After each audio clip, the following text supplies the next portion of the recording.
fundamental attitude in taqwa is not fear alone. It is to do something or take an action out of fear of falling into some kind of trouble.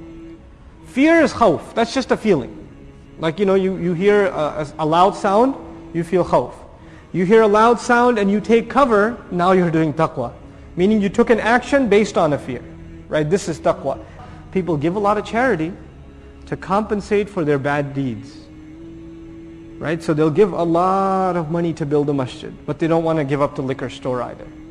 Right? Or they're involved in something grossly haram, and they feel bad about it, so they'll pay a lot to an orphanage. Or they'll give a lot of sadaqah to like the earthquake relief, or something like that.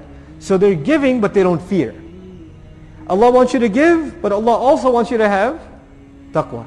فَأَمَّا مَنْ أَعْطَى وَاتَّقَى. You have to have both. And sometimes there's a person who has taqwa, but what does he not do? He doesn't give. He doesn't give.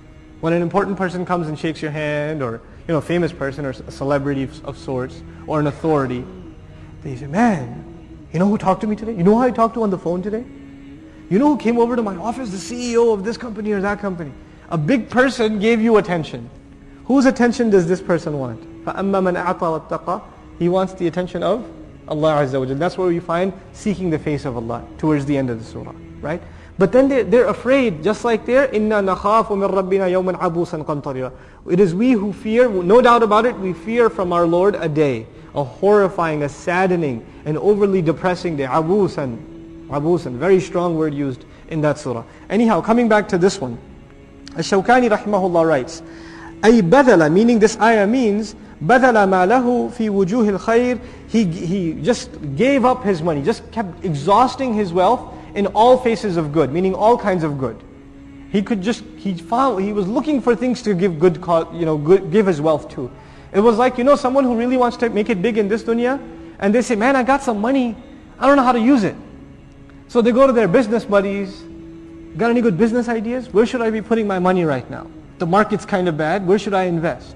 Right? So there's this idea of putting your money in a good place. Or finding, what's called diversifying your portfolio. Right? That's called diversifying your portfolio. So you don't put all your money in one, investment. You put a little here, put a little here, put a little here. What is this person doing? Ash-Shawkani rahimahullah comments, فِي وُجُوهِ الْخَيْرِ. All kinds of faces of good things.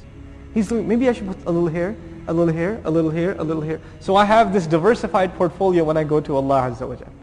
It's incredible, this mindset, that if you direct it towards Allah, it brings a yield, and people direct it towards dunya to bring a yield for themselves in this dunya. Anyhow, Asam al-Ra'i also offers a really remarkable insight on the ayah. He says, فَأَمَّا مَنْ أَعْطَى وَاتَّقَى تَدُلُّ عَلَى أَنَّهُ اتَّقَى الْبُخْلِ. He says he gave and he was afraid. It illustrates he was afraid of being cheap. That's why he gave.